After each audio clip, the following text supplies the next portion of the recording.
सूर्यातप insolation सूर्य से पृथ्वी तक पहुंचने वाले सौर विकिरण ऊर्जा को सूर्यातप कहते हैं। यह ऊर्जा लघु तरंगों के रूप में सूर्य से पृथ्वी पर पहुंचती है। वायुमंडल की बाहरी सीमा पर सूर्य से प्रति मिनट प्रति वर्ग सेंटीमीटर पर 1.94 कैलोरी ऊष्मा प्राप्त होती है। धरातल पर प्राप्त सूर्यातप की मात्रा में उष्णकटिबंध में 320 वाट प्रति वर्ग मीटर से लेकर ध्रुवों पर 70 वाट प्रति वर्ग मीटर की भिन्नता पाई जाती है। सबसे अधिक सूर्यातप उपोष्णकटिबंधीय मरुस्थलों पर प्राप्त होता है, क्योंकि यहाँ मेघाच्छादन बहुत कम पाया जाता है। सामान्यतः एक ही अक्षांश पर स्थित महाद्वीपीय भाग पर अधिक और महासागरीय भाग में अपेक्षाकृत कम मात्रा में सूर्यातप प्राप्त होता है। पृथ्वी का अक्ष सूर्य के चारों ओर परिक्रमण की समतल कक्षा से 66.5 डिग्री का कोण बनाता है, जो विभिन्न अक्षांशों पर प्राप्त होने वाली सूर्यातप की मात्रा को बहुत प्रभावित करता है। किसी भी सतह को प्राप्त होने वाली सूर्यातप की मात्रा एवं उसी सतह पर परावर्तित की जाने वाली सूर्यातप की मात्रा के बीच का अनुपात एल्बिडो कहलाता है। सौर विकिरण का यह परावर्तन लघु तरंगों में ही होता है। वायुमंडल की बाह्य सीमा पर प्राप्त होने वाले सौर विकिरण का लगभग 32% भाग बादलों की सतह से परावर्तित तथा धूल कणों से प्रकीर्णित होकर अंतरिक्ष में लौट जाता है। सूर्यातप का लगभग 2% भाग धरातल से परावर्तित होकर अंतरिक्ष में वापस चला जाता है। इस प्रकार सौर विकिरण का 34% भाग धरातल को गर्म करने के काम में नहीं आता। पूर्ण मेघाच्छादन के समय सूर्य के प्रकाश में कमी का मूल कारण परावर्तन होता है, न कि अवशोषण।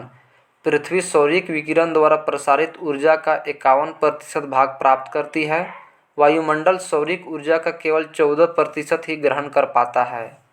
वायुमंडल गर्म तथा ठंडा निम्न विधियों से होता है। पहला, चालन कंडक्शन।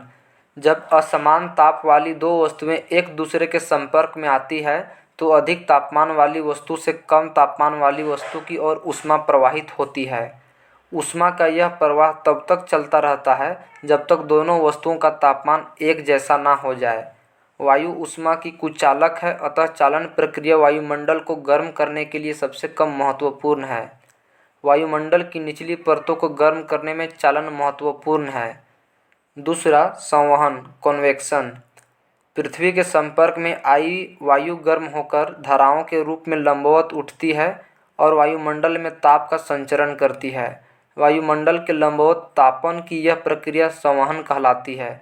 जब वायुमंडल की निचली परत भौमिक विकिरण अथवा संचालन से गर्म हो जाती है तो उसकी वायु फैलती है, जिससे उसका घनत्व कम हो जाता है।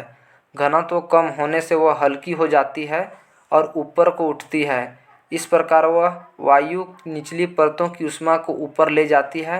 ऊपर की ठंडी वायु उसका स्थान लेने के लिए नीचे आती है और कुछ देर बाद वह भी गर्म हो जाती है। इस प्रकार संवहन प्रक्रिया द्वारा वायुमंडल क्रमशः नीचे से ऊपर गर्म होता रहता है। वायुमंडल गर्म होने में यह मुख्य भूमिका निभाता है। संवहन द्वारा ऊर्जा का स्थानांतरण केवल क्षोभ मंडल तक सीमित रहता है। संवहन द्वारा ऊष्मा का संचरण केवल गैसीय एवं तरल पदार्थों में होता है, क्योंकि उनके अणुओं के बीच का बंधन कमजोर होता है। यह प्रक्रिया ठोस पदार्थों में नहीं होती है। तीसरा, विकिरण रेडिएशन। किसी पदार्थ को ऊष्मा तरंगों के संचार द्वारा सीधे गर्म होने के विकिरण कहते हैं। उदाहरणतः सूर्य से प्राप्त होने वाली किरणों से पृथ्वी तथा उसके वायुमंडल को गर्म होना।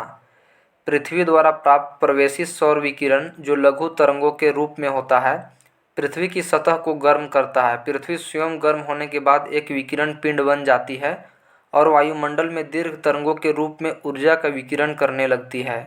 यह ऊर्जा वायुमंडल को नीचे से गर्म करती है। इस प्रक्रिया को पार्थिव विकिरण कहते हैं। दीर्घ तरंगदैर्घ्य विकिरण वायुमंडलीय गैसों, मुख्यतः कार्बन डाइऑक्साइड एवं अन्य ग्रीन हाउस गैसों द्वारा अवशोषित कर लिया जाता है। इस प्रकार वायुमंडल पार्थिव विकिरण द्वारा अप्रत्यक्ष रूप से गर्म होता है, न कि सीधे सूर्याताप से। चौथा, अभिवहन एडवेक्शन। वायु के क्षैतिज संचलन से होने वाला ताप का स्थानांतरण अभिवहन कहलाता है। लंबवत संचलन की अपेक्षा वायु का क्षैतिज संचलन सापेक्षिक रूप से अधिक महत्वपूर्ण होता है। मध्य अक्षांशों में दैनिक मौसम में आने वाली विभिन्नताएं केवल अभिवहन के कारण होती है। गर्म वायु राशियां जब ठंडे इलाकों में आती है तो उन्हें गर्म कर देती है। इसमें ऊष्मा का संचार निम्न अक्षांशीय क्षेत्रों में उच्च अक्षांशीय क्षेत्रों तक भी होता है। वायु द्वारा संचालित समुद्री धाराएं भी उष्णकटिबंधों से ध्रुवीय क्षेत्रों में ऊष्मा का संचार करती है। उष्णकटिबंधीय प्रदेशों में, विशेषतः उत्तरी भाग में, गर्मियों में चलने वाली स्थानीय पवन लू अभिवहन का ही परिणाम है।